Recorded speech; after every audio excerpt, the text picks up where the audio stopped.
হঠাৎ সকলোকে কন্দুৱাই অকালতে গুচি গ'ল নিউজ লাইভৰ ভিডিঅ' জাৰ্নেলিষ্ট বুধিন বৰা।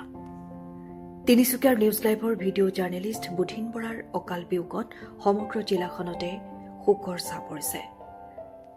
হঠাৎ মৃত্যুৰ খবৰে সহকৰ্মী সাংবাদিক সমাজ আৰু শুভাকাংক্ষীসকলক গভীৰ শোকাহত কৰিছে। আজি তেওঁৰ নচৰতে তিনিচুকীয়াৰ পৰা শিৱসাগৰ জিলাৰ আমগুৰিস্থ নিজা বাসগৃহলৈ লৈ যোৱা হয়। তাৰ পূৰ্বে তিনিচুকীয়াৰ থানা চাৰিআলিত বিভিন্ন দল সংগঠন, সাংবাদিক আৰু সচেতন নাগৰিকসকলে একত্ৰিত হৈ শেষ শ্ৰদ্ধাঞ্জলি জ্ঞাপন কৰে। তিনিচুকীয়া প্ৰেছ ক্লাব, জিলা সাংবাদিক সন্থা, জাৰ্নেলিষ্ট ইউনিয়ন অফ আছাম, তিনিচুকীয়াৰ জিলা ছাত্ৰ সন্থাকে ধৰি বহুকেইটা সংগঠনৰ বিষয়ববীয়া উপস্থিত থাকি বুধিন বৰাৰ আত্মাৰ সদগতি কামনা কৰে। সহকৰ্মীসকলে কয় যে বুধিন বৰা এজন নিষ্ঠাৱান, দায়িত্বশীল আৰু সদালাপী সাংবাদিক আছিল। সংবাদ জগতত তেওঁৰ এই অকাল বিয়োগ অপূৰণীয় ক্ষতি হিচাপে বিবেচিত হৈছে। শোকসন্তপ্ত পৰিয়ালবৰ্গলৈ গভীৰ সমবেদনা জ্ঞাপন কৰিছে বিভিন্ন মহলে। বুধিন বৰাৰ মৃত্যু আমাৰ বাবে অত্যন্ত এক মৰ্মান্তিক খবৰ। কালি ৰাতিপুৱা মই তেখেতক লগ পাইছিলোঁ আৰু মোৰ সতীৰ্থসকলে দুপৰীয়ালৈকে তেওঁক লগ পাইছে। তেনেস্থলত তেওঁ আকস্মিক নিধন অত্যন্ত দুখৰ খবৰ আৰু আমি তেখেতৰ মৃত্যুত গভীৰ শোক প্ৰকাশ কৰাৰ লগতে পৰিয়ালবৰ্গলৈ গভীৰ সমবেদনা জ্ঞাপন কৰিছোঁ। আৰু আমাৰ সভাপতি মহোদয়ে যিদৰে কৈছে, আমি চৰকাৰক আহ্বান জনাম, যিহেতু তেখেতৰ দুটা কণ সন্তান আছে, তেনেস্থলত যাতে তেওঁ এই মৃত্যুৰ সময়ত চৰকাৰে অলপ সমবেদনাৰ দৃষ্টিৰে চায় আৰু তেখেতৰ পৰিয়ালৰ প্ৰতি যাতে অলপ যদি কিবা এটা সাহায্য আগবঢ়াব পাৰে, যাতে তেওঁৰ পৰিয়ালটো সুন্দৰভাৱে চহি কৰিব পাৰে, গতিকে তাৰ বাবে আমি চৰকাৰক আহ্বান জনাম। 14 বছৰ বুধিন বৰা মোৰ লগত থাকিলে, হঠাৎ ল'ৰাটো নাইকিয়া হৈ গ'ল।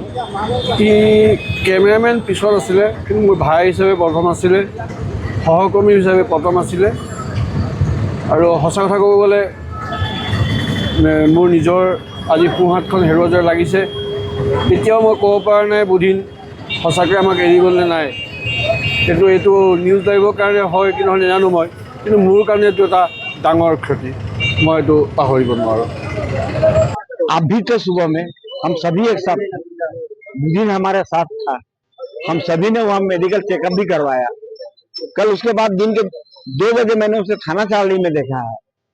अचानक इस उम्र में बहुत ही दुखद घटना है।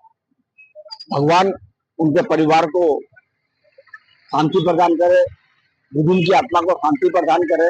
इस दुख की घड़ी में हम सभी उनके परिवार के साथ हैं। এইটো আমাৰ কাৰণে অত্যন্ত দুখৰ খবৰ আৰু বেদনাদায়ক। হঠাৎ এই খবৰটোৱে আমাক অধিক মৰ্মাহত কৰিছে। আৰু যিজন একদম নিৰ্ভীক প্ৰকৃতিৰ ল'ৰা, ফটো সাংবাদিক হিচাপে তেওঁৰ পৰিচয় আছে, নিৰ্ভীক, সৰল, সহজ সৰল ল'ৰা, হঠাৎ এনেকুৱা এটা খবৰে আমাক বহুত বেদনাদায়ক খবৰ এটা আমি লাভ কৰিলোঁ। গতিকে এই মুহূৰ্তত আমাৰ ক'ব লগা একো ভাষাই নাই। তথাপিতো আমি তেওঁৰ আত্মাৰ সদগতি কামনা কৰিছোঁ, পৰিয়ালৰ আটাইলৈ সমবেদনা জ্ঞাপন কৰিছোঁ। আৰু আটাইতকৈ ডাঙৰ কথা, তেওঁৰ দুটি সন্তান ইয়াত থাকি যাব পত্নীৰ সৈতে। গতিকে সন্তান দুটিৰ কাৰণেও যদি চৰকাৰে কিবা এটা ব্যৱস্থা কৰি দিব পাৰে, তেওঁলোকৰ স্বাৰ্থত আমি চৰকাৰকো এটা আহ্বান জনাম যে এই শিশু দুটিৰ ভৱিষ্যতৰ কাৰণে চৰকাৰে এটা কিবা ধৰণৰ অনুদান তেখেতৰ প্ৰতি আগবঢ়াই যাতে, আমি সেইটো এটা আহ্বান জনাইছোঁ। তিনিচুকীয়া নিউজ লাইভৰ ভিডিঅ' জাৰ্নেলিষ্ট বুধিন বৰাৰ মৃত্যুত আমি সদৌ ছাত্ৰ সন্থাই গভীৰ শোক প্ৰকাশ কৰিছোঁ আৰু তেখেতৰ পৰিয়ালবৰ্গলৈ আমি গভীৰ সমবেদনা জ্ঞাপন কৰিছোঁ আৰু ভগৱানৰ ওচৰত প্ৰাৰ্থনা কৰিছোঁ যাতে বুধিন বৰাৰ মৃত্যুত যাতে তেখেতৰ ঘৰৰ পৰিয়ালসকলক যাতে অধিক ভগৱানে যাতে শক্তি দিয়ে, তাৰ কাৰণে সদৌ ছাত্ৰ সন্থাৰ মজিয়াৰ পৰা আমি আহ্বান জনাইছোঁ।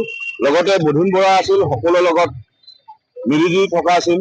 তেখেতৰ মৃত্যুৱে আমাৰ তিনিচুকীয়া জিলাৰ কাৰণে এটা অপূৰ্ণীয় ক্ষতি হিচাপে আমি ভাবিছোঁ। আমি আশা কৰিছোঁ বুধিন বৰুৱা য'তে থাকক, ভালে কুশলে থাকক আৰু তেখেতৰ পৰিয়ালবৰ্গক সাহস দিবৰ কাৰণে আমি ভগৱানৰ ওচৰত প্ৰাৰ্থনা জনাইছোঁ। ক'বলৈ আচলতে আমি ভাষা বিচাৰি পোৱা নাই, আমি পাপ ধৰি এই মুহূৰ্তত। আৰু বুধিনক যে এনেকৈ আমি হেৰুৱাই পেলাম, হঠাৎ তেওঁ যে আমাৰ মাজৰ পৰা গুচি যাব, আমি আচলতে কল্পনাই কৰিব পৰা নাই। আৰু এই মুহূৰ্তৰ লগত আচলতে আমি বিশ্বাস কৰিব পৰা নাই।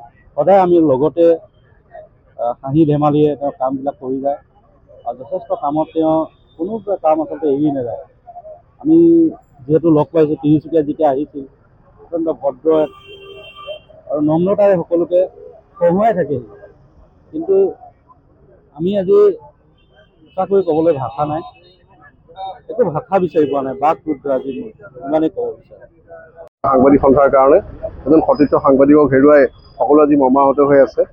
বুধিন দাসৰ পৰিয়াললৈ আমি সমবেদনা জ্ঞাপন কৰিছোঁ। কণ কণ ল'ৰা ছোৱালীসহ তেওঁৰ পৰিবাৰে শক্তি পাওক, বুধিন দাসৰ আত্মাই চিৰশান্তি লাভ কৰক। তেওঁৰ লগত পাৰ কৰা আমাৰ দিনবোৰ সদায় চিৰযুগমীয়া হৈ থাকিব। আমি তেওঁক আজি অন্তিম যাত্ৰাৰ সময়ত এনেদৰে বিদায় দিবলৈ পাই যথেষ্ট মৰ্মাহিত হৈছোঁ। আমি তেখেতৰ আত্মাৰ সদ্গতি জনাই পৰিয়ালৰ প্ৰতি চৰকাৰে এক সদিচ্ছা প্ৰকাশ কৰিব বুলি আশা কৰিছোঁ।